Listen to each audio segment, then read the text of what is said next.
Hello বন্ধুরা, তো আজকে করব পুদিনা পাতা চাটনি। আর এই দেখো, এখান থেকে পুদিনা পাতা ছিঁড়ে নেব। আর তোমাদেরকে তো বললামই আমার এখানে অনেক কিছু পাওয়া যায়। দেখো, আমার বাড়িতে পুদিনা গাছ আছে, তাই এখান থেকে পুদিনা পাতাগুলো ছিঁড়ে নিলাম। তো এটার সাথে আরও অনেক কিছু এড করব। আর এই দেখো, পুদিনা পাতার মাঝে বিছা বসে আছে।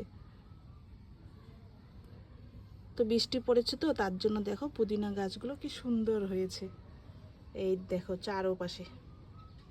তো চলো পুদিনা পাতা ছিঁড়া যাক। তারপরে তো তোমাদেরকে তো বললামই অনেক কিছু আরও এড করব। আর এই যে এই পাশে দেখো, এই পাতাগুলো ছিঁড়ে নিচ্ছি।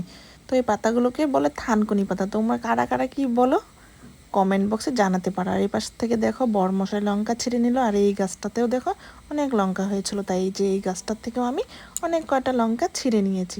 আর এই যে দেখো এই পাশে ধনে পাতাও ছিঁড়ে নিয়েছি। তো চলো এটাকে এখন শিলপাটাতে পিষবো। আর এই যে দেখো এই পাশে সব কিছু রেডি করে নিয়েছি। ধনে পাতা, থানকুনি পাতা, তারপরে পুদিনা পাতা, সাথে অল্প আম দিয়েছি। আর ওই যে দেখো গাছের লঙ্কা।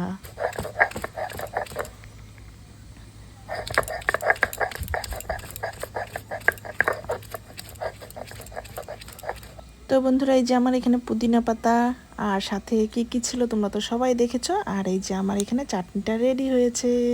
তো কেমন হয়েছে অবশ্যই